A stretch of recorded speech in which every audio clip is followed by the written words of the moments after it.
ಟಿವಿ9 ವಿಶೇಷ ಕಾರ್ಯಕ್ರಮಕ್ಕೆ ಸ್ವಾಗತ. ನಾನು ಅವಿನಾಶ್ ಶಿವನ್. ಸಾಹಸ ಸಿಂಹ ಡಾಕ್ಟರ್ ವಿಷ್ಣುವರ್ಧನ್ ಈ ಹೆಸರನ್ನ ಕೇಳಿದ ಕೂಡಲೇ ಒಂದು ಹೆಮ್ಮೆಯ ಭಾವನೆ. ನಾವು ಅವರ ಸಿನಿಮಾಗಳನ್ನು ನೋಡ್ತಾ ಬೆಳೆದಂಥವರು, ಅವರ ಸಿನಿಮಾಗಳಿದ್ದಂಥ ಒಳ್ಳೆ ವ್ಯಾಲ್ಯೂಗಳು, ಅವರ ಅಭಿನಯ, ತೆರೆಯ ಮೇಲೆ ತೆರೆಯ ಹೊರಗೆ ಅವರಿದ್ದಂಥ ರೀತಿ, ಇದೆಲ್ಲವೂ ಕೂಡ ನಮ್ಮೆಲ್ಲರ ಜೀವನಕ್ಕೂ ಕೂಡ ಒಂದು ರೀತಿ ಮಾರ್ಗದರ್ಶಿ ಅಂತ ಹೇಳ್ಬೋದು. ಆದರೆ ಅವರು ವಿಧಿವಶರಾದ ನಂತರ ಆದಂಥ ಬೆಳವಣಿಗೆಗಳು, ಸ್ಮಾರಕದ ವಿಚಾರವಾಗಿ, ಪುಣ್ಯಭೂಮಿ ವಿಚಾರವಾಗಿ, ಇದೆಲ್ಲವೂ ಕೂಡ ಇವತ್ತಿಗೂ ಕಗ್ಗಂಟಾಗಿ ಉಳ್ಕೊಂಡಿದೆ. ಅದಕ್ಕೆ ಒಂದು ಸೊಲ್ಯೂಷನನ್ನು ಕಂಡುಹಿಡಿಯುವಂಥ ಪ್ರಯತ್ನ ಅಥವಾ ಒಂದು ದಾರಿ ಹೇಗೆ ಮುಂದೇನು ಅನ್ನೋದ್ರ ಬಗ್ಗೆ ಅನೇಕ ಚರ್ಚೆಗಳಾಗಿದೆ. ಈಗ ಒಂದು ಹಂತಕ್ಕೆ ಬರುತ್ತೆ, ತಾರ್ಕಿಕವಾದಂಥ ಹಂತಕ್ಕೆ ಬರುತ್ತಾ ಅನ್ನೊಂದು ವಿಶ್ವಾಸ ಕೂಡ ಮೂಡುವಂಥ ದಿನಗಳು ಬರ್ತಾ ಇವೆ. ಬನ್ನಿ, ಇದರ ಬಗ್ಗೆ ಮಾತನಾಡೋದಕ್ಕೆ ನಮ್ಮ ಜೊತೆ ವೀರಕಪುತ್ರ ಶ್ರೀನಿವಾಸ್ ಅವರಿದ್ದಾರೆ. ಅವರನ್ನು ನಾನು ಕಾರ್ಯಕ್ರಮಕ್ಕೆ ಸ್ವಾಗತ ಮಾಡ್ತೀನಿ. ಕಾರ್ಯಕ್ರಮಕ್ಕೆ ಸ್ವಾಗತ. Thank you Avinash. ಸಾಮಾನ್ಯವಾಗಿ ಕಾರ್ಯಕ್ರಮ ಸ್ಟಾರ್ಟ್ ಆಗೋಕ್ಕೆ ಮುಂಚೆ ನಾನು ಇಂಟ್ರೊಡ್ಯೂಸ್ ಮಾಡ್ತೀನಿ. ಬಟ್ ನಿಮ್ಗೆ ಇಂಟ್ರೊಡ್ಯೂಸ್ ಮಾಡೋಕ್ಕೆ ಎಲ್ಲಿಂದ ಸ್ಟಾರ್ಟ್ ಮಾಡೋದು ಅಂತ ನನಗೆ ಸ್ವಲ್ಪ ಕನ್ಫ್ಯೂಷನ್ ಆಯಿತು. ನಿಮ್ಮನ್ನು ಸಾಹಿತಿ ಅಂತ ಹೇಳೋ, ಅಥವಾ ಉದ್ಯಮಿ ಅಂತ ಹೇಳೋ, ಅಥವಾ ಕನ್ನಡ ಪರ ಹೋರಾಟಗಾರ ಅಂತ ಹೇಳೋದು, ಅಥವಾ ವಿಷ್ಣು ಅವರ ಅಪ್ಪಟ ಅಭಿಮಾನಿ ಅಂತ ಕರೆಯೋದು ಅಂತ ಏನಂತ ಇಂಟ್ರೊಡ್ಯೂಸ್ ಮಾಡ್ಬೋದು? ನಾನು ಉದ್ಯಮಿ ಅಂತ ಕರ್ಕೊಳ್ಳೋಕ್ಕೆ ಮೊದಲು ಇಷ್ಟಪಡ್ತೀನಿ. ಆ ಉದ್ಯಮಕ್ಕೆ ಇನ್ಸ್ಪಿರೇಷನ್ ಬಂದಿದ್ದು ಯಜಮಾನರಿಂದ. ಸೊ ಅದರಿಂದ ನಂತರದ ಅಭಿಮಾನಿ. ಸೊ ವಿಷ್ಣು ಅಂತಂದರೆ ಮತ್ತೆ ಕನ್ನಡ ಹೋರಾಟಗಳು, ಅಲ್ಲಿಂದ ಸಾಹಿತ್ಯ, ಹೀಗೆ ಅದೊಂದು ಜರ್ನಿ ಅದು. ಬಟ್ ಬೆಂಗಳೂರಿಗೆ ಬಂದದ್ದು ಬಡತನವನ್ನು ಗೆಲ್ಲಬೇಕು ಅಂತ ಹೇಳಿ. ಹಾಗೆ 2005ರಲ್ಲಿ ಕಂಪ್ನಿ ಹುಟ್ಟಾಕಿದ್ದು. ಸೊ 2005ರಿಂದ ದುಡಿತಾ 2009ರಲ್ಲಿ ಅವರು ಹೋದಾಗ ಅವರ ಹೆಸರಲ್ಲಿ ಒಂದಷ್ಟು ಕೆಲಸಗಳನ್ನು ಮಾಡುವಂಥ ಪ್ರೇರಣೆಯನ್ನು ಪಡ್ಕೊಂಡ್ವಿ. ಯಾಕಂತಂದರೆ ಅವರು ಬದುಕಿತ್ತಲ್ಲ, ಅದು ಇನ್ಸ್ಪಿರೇಷನ್. ಯಾವುದೇ ಒಬ್ಬ ಸ್ಟಾರ್ಟಪ್ ಕಂಪ್ನಿಗೆ 108 ಸಮಸ್ಯೆಗಳಿರ್ತವೆ, ಸೋಲುಗಳಿರ್ತವೆ ಆರಂಭದಲ್ಲಿ. ಸೊ ಯಾಕೆ ಹಿಂಗಾಯಿತು, ನನಗಾಗಲ್ವೇನೋ ಈ ಉದ್ಯಮ, ಅಥವಾ ನನಗಾಗಲ್ವೇನೋ ಈ ಕೆಲಸ ಅಂತ ಪ್ರತಿಯೊಬ್ಬನಿಗೂ ಅನ್ಸೋಕ್ಕೋಗುತ್ತೆ. ಆಗ ನನಗೆ ಅನ್ನಿಸ್ತಾ ಇದ್ದು, ಅವರ ಲಂಕೇಶ್ ಪತ್ರಿಕೆಯಲ್ಲಿ ಅವರ ಜರ್ನಿ ಬಗ್ಗೆ ಸದಾಶಿವ ಶೆಣೆ ಅವರು ಬರಿತಾಯಿದ್ರು. ಅದನ್ನು ಓದ್ತಾ ಇದ್ದಾಗ ಅನ್ನಿಸ್ತಾ ಇದ್ದು ಅವ್ರಿಗೆ ಎಷ್ಟು ಕಷ್ಟಗಳಿದ್ವು ಅಂತ. ಮನೆಯಿಂದ ಆಚೆ ಬಂದರೆ ಕಲ್ಲು ಬೀಳ್ತಿತ್ತು ಅನ್ನೋಂಥ ಸ್ಥಿತಿ. ಮದುವೆಯಲ್ಲಿ ಅವರಿಗೆ ಕಲ್ಲು ಬೀಳುತ್ತೆ. ಕೊನೆಗೆ ಅವರಪ್ಪ ಅವರ ಶವಯಾತ್ರೆ ಮನೆಯಿಂದ ಇದಕ್ಕೆ ಚಿತಾಗಾರಕ್ಕೆ ತೊಗೊಂಡು ಹೋಗಬೇಕಾದ್ರೆ ಹೆಣದ ಮೇಲೆ ಕಲ್ಲು ಬೀಳುತ್ತೆ.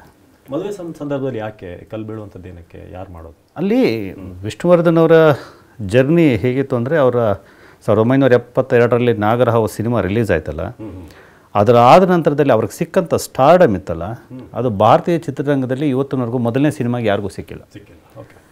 ಪ್ರತಿ ಮನೆಯಲ್ಲೂ ಒಬ್ಬ ಕೂಡ ವಿಷ್ಣುವರ್ಧನ್ ಅವರ ಅಭಿಮಾನಿ ಹುಟ್ಟಿದರು. ಅಲ್ಲಿವರೆಗಿನ ಕಾಲ, ಸಿನಿಮಾ ರಂಗದ ಕಾಲ ಹೇಗಿತ್ತು ಅಂದರೆ, ಹೀರೋಗಳಂತಂದವರು ತುಂಬ ಒಳ್ಳೆಯ ಕೆಲಸವನ್ನೇ ಮಾಡ್ತಾರೆ, ಹೀರೋಗಳು ಒಳ್ಳೆಯ ಮಾತನ್ನೇ ಆಡ್ತಾರೆ, ಗುರು ಹಿರಿಯನ್ನು ಗೌರವಿಸ್ತಾರೆ. ಇಂತಹದ್ದೆಲ್ಲ ಒಂದು ಅಂದರೆ ಮರ್ಯಾದಾ ಪುರುಷೋತ್ತಮನ ಪಾತ್ರಗಳನ್ನು ಮಾಡ್ಕೊಂಬಂದು ಒಂದು ಏಕಾತನತೆ ಸಿನಿಮಾ ರಂಗದಲ್ಲಿ. ನಾಗರಾವ್ ಸಿನಿಮಾದಲ್ಲಿ ಯಜಮಾನರ ಪಾತ್ರ ಹೇಗಿತ್ತು ಅಂತಂದರೆ, ಪಕ್ಕದ ಮನೆ ನಮ್ಮನ್ನೇ ನಾವೇ ಅಲ್ಲಿದ್ವೇನೋ ಅನ್ನೋ ತೆರೀಇದೆ. ಯಾಕಂದ್ರೆ ನಾವು ಮಾಡೋ ಚೇಷ್ಟೆಗಳೆಲ್ಲ ವಿಷ್ಣುವರ್ಧನ್ ಅವರು ಮಾಡ್ತಾಯಿದ್ರು.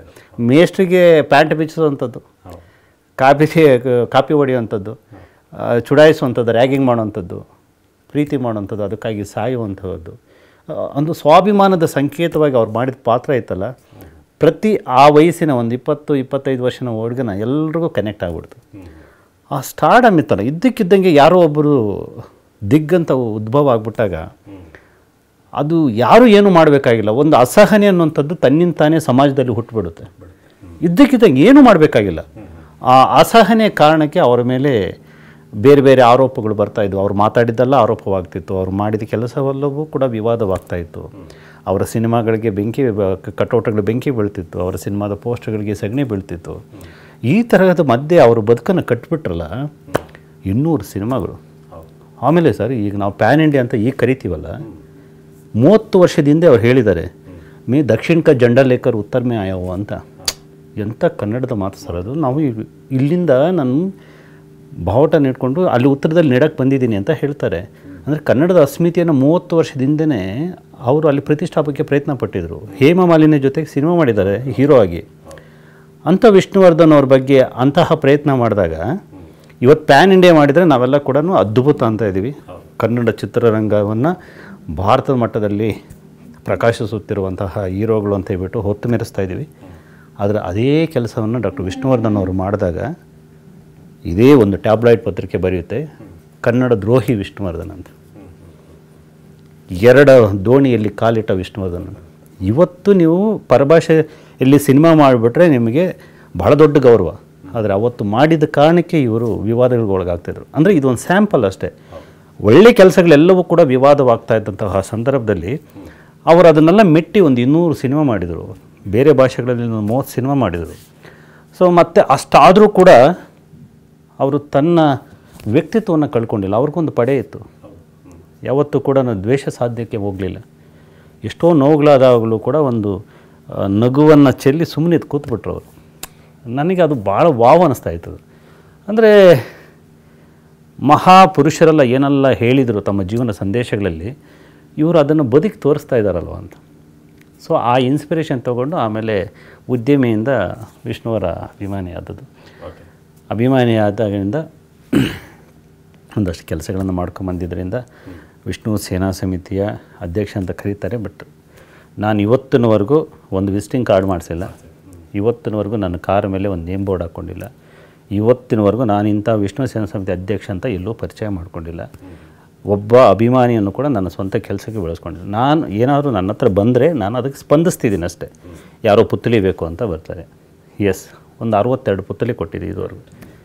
ಸೊ ಯಾರೋ ನಮ್ಮೂರಲ್ಲಿ ಕಾರ್ಯಕ್ರಮ ಆಗ್ತಿದೆ, ಇಂಥದ್ದು ಮಾಡಬೇಕು ಅಂತಿದೆ, ಒಂದು ಗೆಸ್ಟ್ ಬೇಕು ಅಂತಾರೆ, ವ್ಯವಸ್ಥೆ ಮಾಡ್ಕೊಡೋಂಥದ್ದು. ನೀವೇ ಬರಬೇಕು ಅಂತಾರೆ, ಹೋಗುವಂಥದ್ದು. ಇಲ್ಲ ಇನ್ನೇನೋ ಕಷ್ಟ ಅಂತ ಬರ್ತಾರೆ, ಸ್ಪಂದಿಸುವಂಥದ್ದು. ಇಂಥ ಕೆಲಸಗಳು ಮಾಡಿಕೊಂಡು 15 ವರ್ಷ ಅವ್ರ ಜೊತೆ ಕಳೆದುಬಿಟ್ಟೆ, ಅಭಿಮಾನಿಗಳ ಜೊತೆ ಬಿಟ್ಟರೆ ಆ್ಯಕ್ಚುಲಿ ಒಬ್ಬ ಅಧ್ಯಕ್ಷನಾಗೋ ಅರ್ಹತೆಗಳು ಯಾವುವು ನನಗಿರಲಿಲ್ಲ.